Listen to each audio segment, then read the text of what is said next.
So the key line that you always like to say is, do you want the best price or the easiest process? Yeah, you want the highest price or the simplest process. Okay, the highest price or the simplest process. And Yep. then let them choose.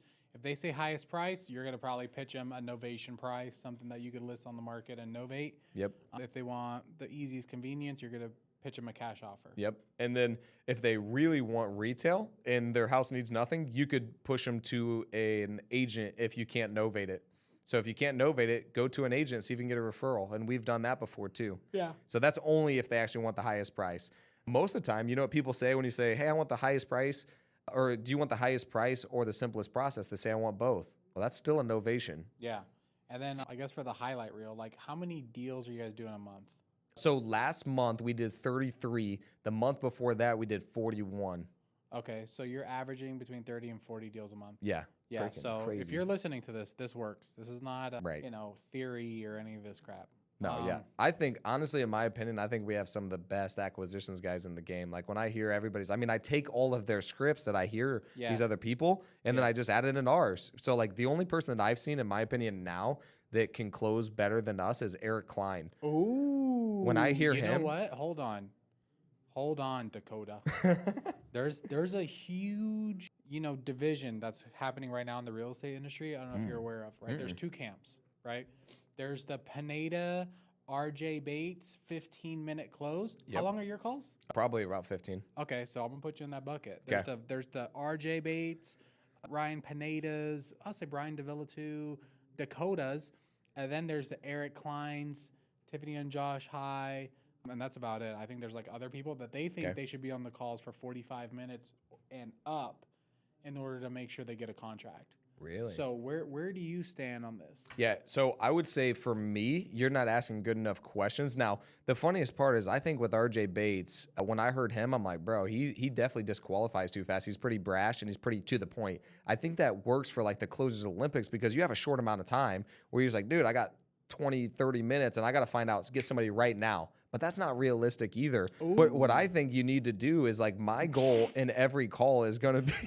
RJ Bates be taking some shots on this podcast. Dude, I mean, he's a beast. Dude, I think he's a great closer. I think he's a beast. I'm just saying that like I think he misses out on deals because of the way that he frames a question and speeds through them. Yeah. Now, he gets more deals because he goes through them too though. And so that's the interesting thing is like it's a balance of cold calling but then not wasting your time. He's very good at not wasting time either.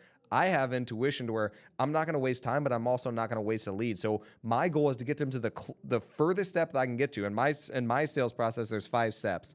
And so I'm going to try to get them to the closest one or the furthest one that I possibly can. And if I can't do it, I'm going to set them on a drip or set a notification for me when I'm going to follow up with them. But I'm still going to ask in order to see how far I can get them in the sales process. He's more like, are you closing right now or not? If not, he's off the phone. So anyway, our average call is going to be around that 15-minute mark. That's pretty normal. If you're leading and guiding conversation, I mean, how long did that role play just take right there?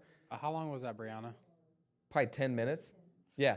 So that was probably 10 minutes. Most of the time they go a little longer because I'll build more rapport. Yeah. I'm going to make jokes, but I still built a little bit of rapport where like that person in that scenario is still like, oh, dang, this guy's kind of funny. Like I kind of like him, But usually I'll build probably about 3 more minutes of rapport. It does not take very long when people just feel close to you. Now, you have different people who want to talk and like continue to say things that don't matter. Like you started going on about that stove. If you kept going on about the stove, like, yeah, the stove and she painted this and this and that, and like you kept going, I'd be like, oh, I would interrupt you while going on something that makes sense and where you don't feel back on track. Yeah, but you don't feel like disrespected either. So that's about timing and finding out how to do it. Or you'd be like, hey, speaking of the stove, is there anything that needs repaired?